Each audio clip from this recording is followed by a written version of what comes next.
Hey, what's up guys, I'm from BSc Tech. Today we have this FireStick TV Lite remote control. A FireStick TV which is working fine with this remote control. And we are now signed in using this remote control. Let's talk about this remote control is no longer with us and we don't have access to that. There could be several reasons: broken, lost, or maybe faulty. So how do we use FireStick TV without having the actual remote control which is set to program with the actual hardware device? So you need a smartphone, whether you have an Android or iOS device. Today we have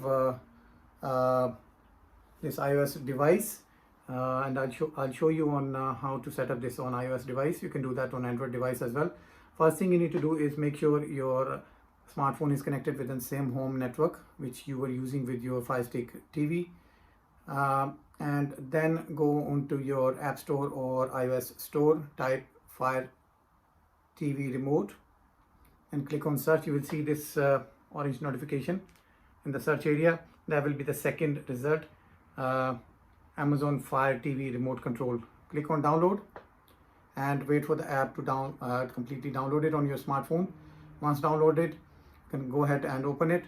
You'll see a couple of open notifications. Click OK, sure, and allow FireStick to find the devices on the local network. Click allow, and finally you will be on this screen, which is the home screen for FireStick TV. Here you can see that this app has basically configured the connected FireStick within the same local network. And the next thing you have to do is click on this icon, and then you will be taken over to this screen, which will show you a passcode on the FireStick TV. FireStick TV remote app connection request. The pair with Raza's FireStick TV. Please enter the pin below on your FireStick TV remote app on your mobile device. You will be you'll only have to do this for once in order to pair your device, and next time you don't have to do that. If you did not initiate this request, you can ignore it. So we'll type this 5171 and that's it.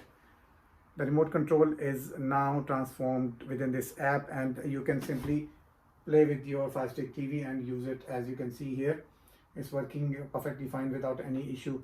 It's the same interface you will see on the actual remote control. So you have the voiceover command and home button, back button, play, pause, or forward, and then you have 4 navigations key with the home button in the middle. So that was the first scenario. Now let's come to the second scenario. In that scenario, if you have a FireStick which is not yet connected to your local network, for example, you have purchased it from anywhere, let's say market or boot sale, or you bought it from a friend, and he's missing the remote control. In that scenario, it's not possible because you need to have it connected first with your local network in order to be detected by the smart app which you have downloaded on your smartphone. Scenario number 3.